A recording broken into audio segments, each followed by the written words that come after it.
Hello students, now once again we are here to explain the theory of demand, which is in chapter number 5. In previous video you learned about the movement in a demand, movement along with a demand. In movement you already learned about the both part, extension and contraction. तो students वो आप समझ चुके हैं, वो last video आपने देखी। अब वही यहाँ हमारे पास उसका जो सेकंड पोर्शन आता है, जो सेकंड टाइप आपके पास आता है, वो है शिफ्टिंग इन डिमांड। तो शिफ्टिंग का मीन हमने आपको बताया था कि शिफ्टिंग जो है वो आपके पास क्या था कि आप क्या करते हैं कि डिमांड कर्व ही चेंज कर देते हैं। जैसे हमने आपको जगह के बारे में बताया था, अगर आप मझोला से क्या करते हैं हटकर आप खटीमा में रहने लगो तो वो आपका क्या हो गया, प्लेस चेंज हो गया, एड्रेस चेंज हो गया।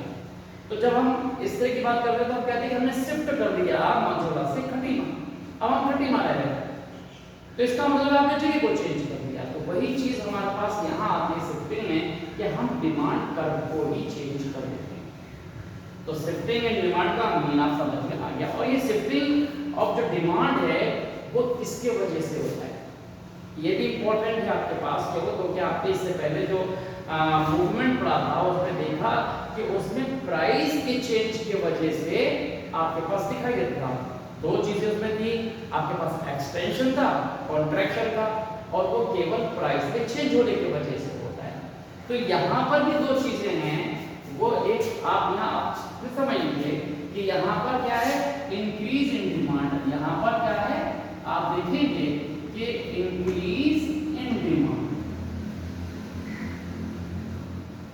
और जब दूसरे की हम बात करते हैं तो वो हमारे पास क्या दिखता है, वो दिखता है डिक्रीज इन डिमांड। ये हमारे पास क्या होगा, decrease in demand, decrease in demand. Okay, तो ये डिक्रीज इन डिमांड आपके पास रहेगा। मीनिंग कि अगर आप ये आपको वीडियो में वहां नहीं लिख रहा है डिक्रीज इन, यहाँ डिमांड आप यहाँ लिख सकते हैं। ओके, ये डिक्रीज इन डिमांड। तो इंक्रीज इन डिमांड यानी इंक्रीज क्या होता है और डिक्रीज क्या होता है। देखिए आपको लर्न है कि वहां हमने लिखा था एक्सटेंशन क्या होता है और कॉन्ट्रैक्शन क्या होता है। वैसे ही हमारे पास शिफ्टिंग में क्या होगा, इंक्रीज इन डिमांड और डिक्रीज इन डिमांड है। अब वही चीज हम यहाँ लिखेंगे कि किसके वजह से होता है। तो जो आपके पास कॉन्ट्रैक्शन और जो एक्सटेंशन था वो प्राइस के वजह से था, और यहाँ पर यही डिफरेंस होता है जिसके अपोजिट है कि यहाँ जो शिफ्टिंग है वो किसके वजह से होती है, वो होती है change other than price. Price जो है वो क्या होता है, कांस्टेंट रहता है, there is no change in price. तो change in other things, other things जैसे आपने हमने बताया था लॉ ऑफ डिमांड होता है, तो लॉ ऑफ डिमांड में क्या लिखते हैं कि other things are remain constant, कि if there is no change in other conditions, means no change my income, taste, preference, ये सारी चीजें हमने वहां बताई। लेकिन यहाँ पर हम क्या कहेंगे, यहाँ पर प्राइस जो है वो कांस्टेंट रहेगा, प्राइस में चेंज नहीं होगा। There is no change in price, only change due to other than price. तो यहाँ पर क्या होगा, ड्यू टू, हम यहाँ लिख देंगे due to change other than price. ये आपके पास क्या होगा, अदर देन, यहाँ पर आप लिखेंगे then price, other than price. Price जो है वो कांस्टेंट है, तो इंक्रीज के अंदर भी वही होगा, डिक्रीज के अंदर भी वही होगा कि जो प्राइस है उसमें चेंज नहीं होने वाला, वो हमेशा कांस्टेंट होगा। और चेंज जो होगा वो प्राइस के अलावा जो भी फैक्टर्स हैं उनमें होगा। और यहाँ पर फिर हम यहाँ पर दो पार्ट कर लेते हैं। एक पार्ट में समझेंगे इंक्रीज हमारे पास क्या होता है, और दूसरे पार्ट में हम ये समझेंगे कि ये डिक्रीज क्या होता है, कि what is the increase. Okay, and we understand about the, we will understand about the decrease in demand, वो हम समझेंगे। तो अब देखिए प्राइस है कांस्टेंट, तो यहाँ पर ध्यान रखना है आपको हमेशा कि प्राइस में कोई चेंज नहीं होगा।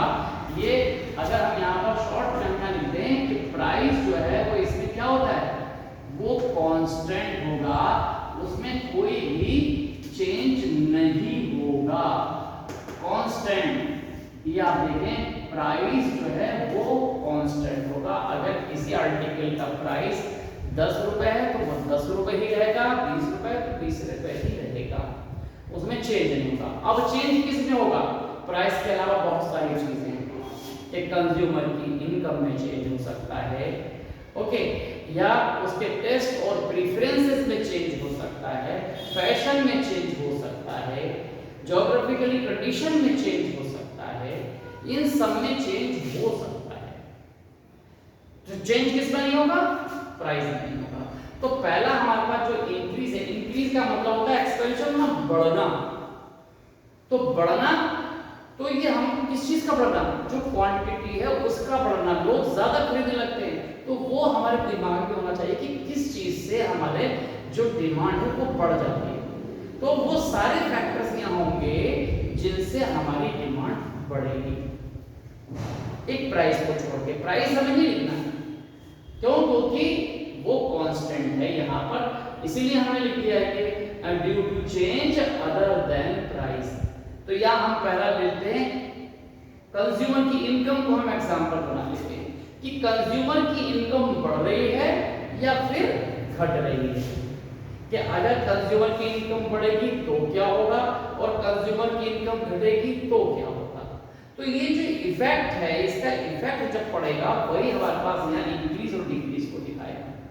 तो सीधा सीधा सा इंक्रीज की बात करते हैं, तो इंक्रीज में जो हमारे पास आ जाएगा वो क्या आ जाएगा कि कंज्यूमर की जो इनकम है वो बढ़ रही है, ड्यू टू क्या हो जाएगा, increase in income of a consumer. Income क्या हो रही है, पहला हो जाएगा कि ड्यू टू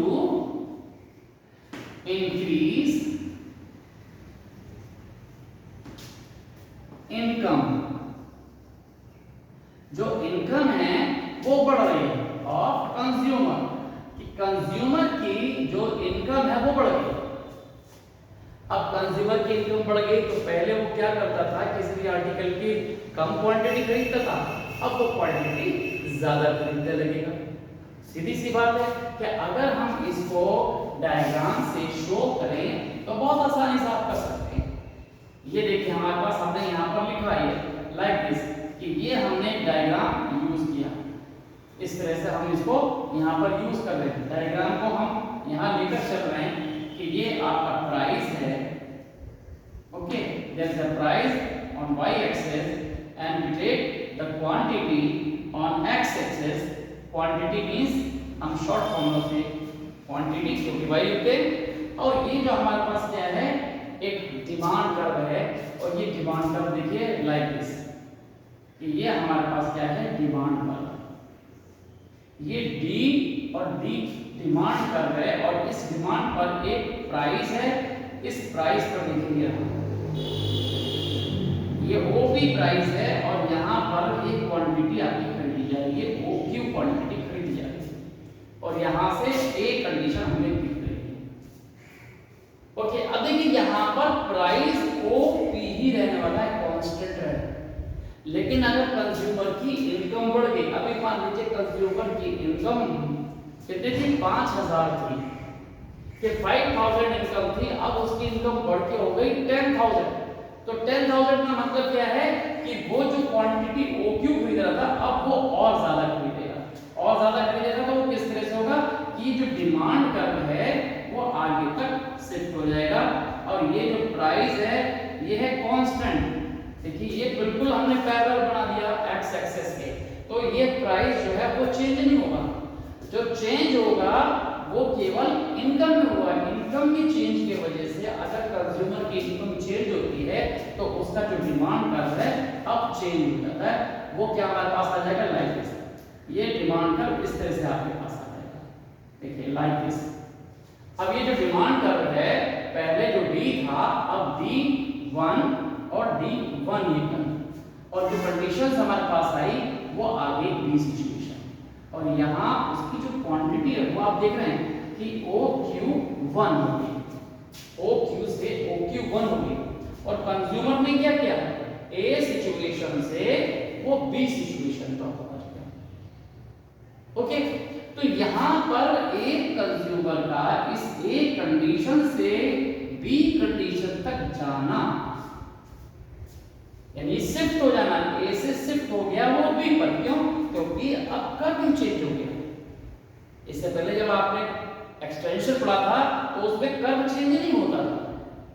अगर हम उसके अंदर देखें तो वो, अगर यहाँ पर देखें तो कर्व यही होता था, उसके अंदर एक छोटा सा डायग्राम क्या देखें तो कर्व क्या होता था, यही कर्व होता था आपके पास, ये A होता था और यहाँ से अब वो यहाँ आ जाता था, ये D और D1 ही कर्व रहता था, यहाँ B पर आ जाता था, ये एक्सटेंशन होता था।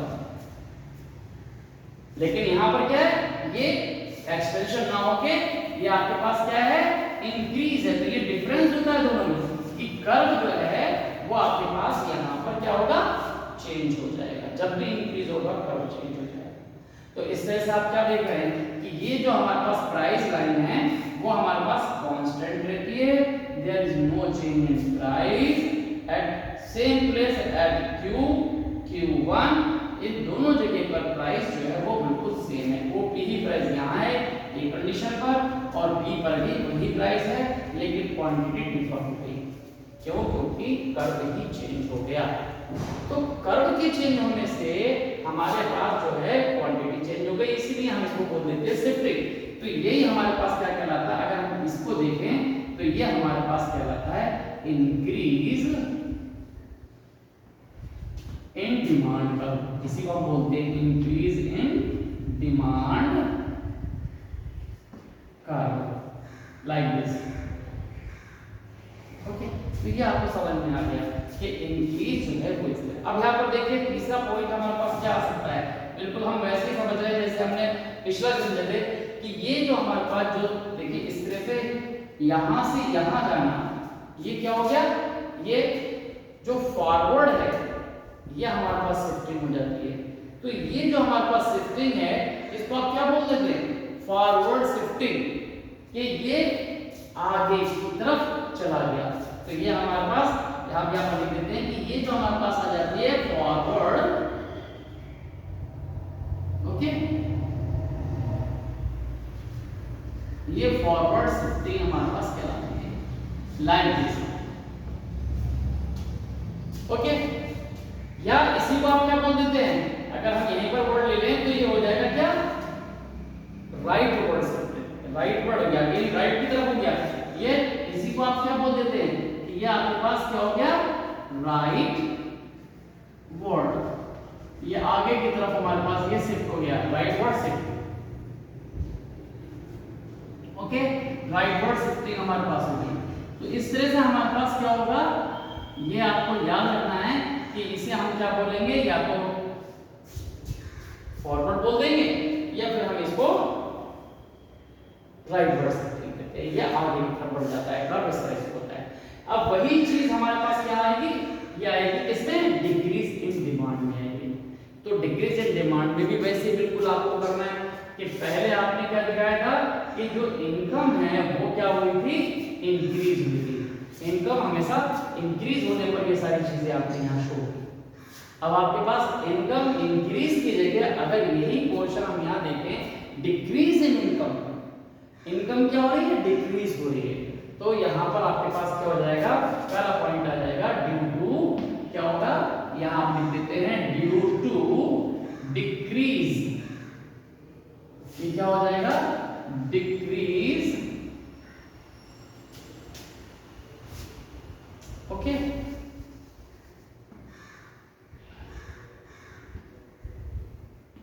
डिक्रीज इन इनकम,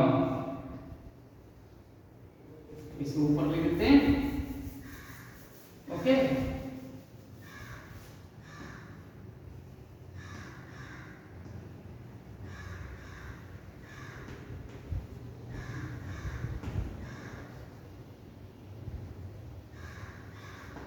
या हमारे पास क्या हो जाए डिक्रीज इन इनकम। तो ये डिक्रीज इन इनकम, अगर कंज्यूमर की जो इनकम है वो क्या हो जाए कम हो जाए। तो बिल्कुल वैसे ही हमें शो करना है, जैसे हमने यहाँ शो किया है इंक्रीज में, वैसे हमें डिक्रीज के अंदर भी शो करना है कि किस तरह से ये हमारे पास आ जाता है। तो ये दूसरा पॉइंट हमारे पास क्या आ जाएगा, बिल्कुल इसी तरह से आपके पास आएगा। डायग्राम के थ्रू आप यहाँ शो करेंगे कि ये आपके पास क्या हो जाएगा लाइक दिस।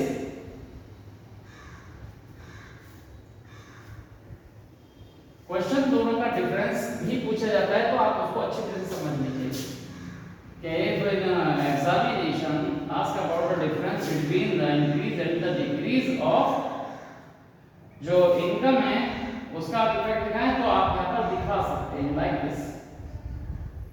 क्वांटिटी है एक्स एक्स पर और ये आपके पास क्या है प्राइस। ये देखिए प्राइस जो है वो है कांस्टेंट, ओपी प्राइस है, कोई चेंज नहीं हुआ है।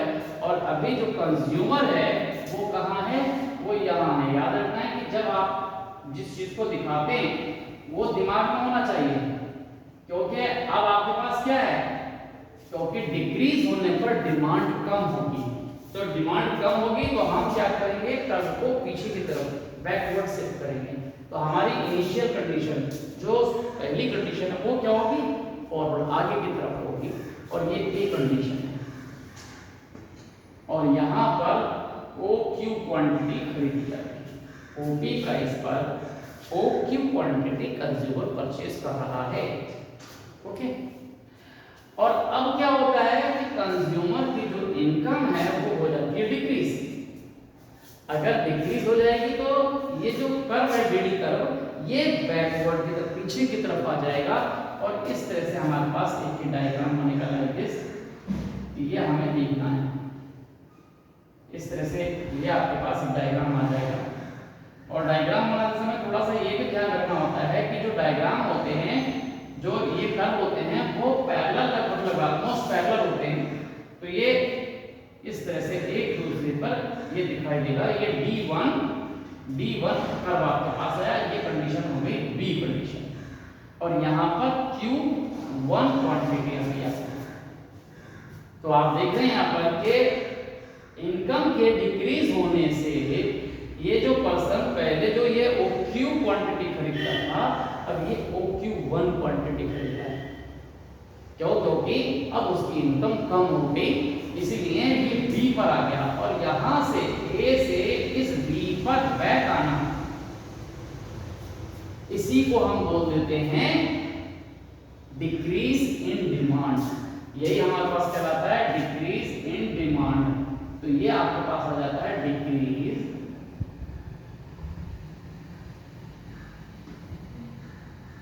In demand. ओके, तो ये कर्व हमारे पास ये शिफ्टिंग हमारे पास ए से बी, यानी कि अब ये बैकवर्ड पीछे की तरफ आया। तो ये जो हमारे पास तीसरा है बिल्कुल हम वैसे लिख रहे हैं जैसे हमने यहाँ पर इंक्रीज में लिखा था।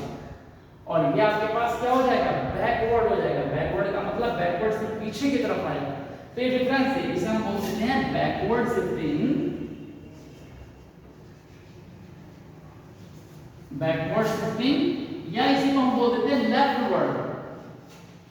ये क्या, लेफ्टवर्ड, ये हमारे पास लेफ्टवर्ड शिफ्टिंग लाइक दिस। तो बहुत सिंपल सी बात होती है कि इसमें क्वेश्चन अगर डिफरेंस के बेस पे आता है तो आप पूरा इस तरह से डिफरेंस वाला क्वेश्चन जो है वो समझा सकते हैं। जब डिफरेंस वाला क्वेश्चन समझाएंगे तो ऐसे ही आप पेज के दो पार्ट्स में एक इधर और एक आप इधर इसको समझा सकते हैं।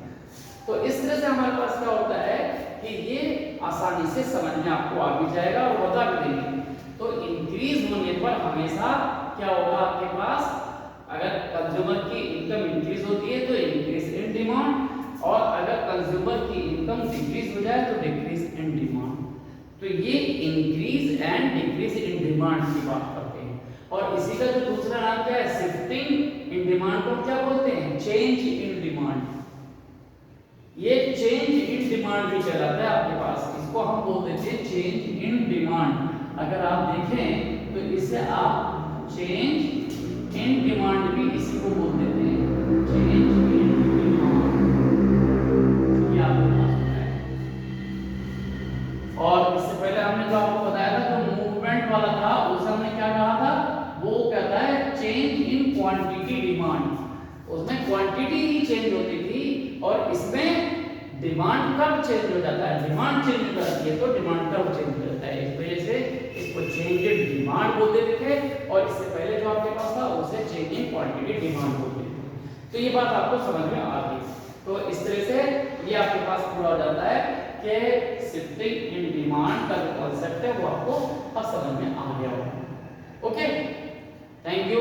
बाकी जो है नेक्स्ट वीडियो में हम समझेंगे इसके। ओके।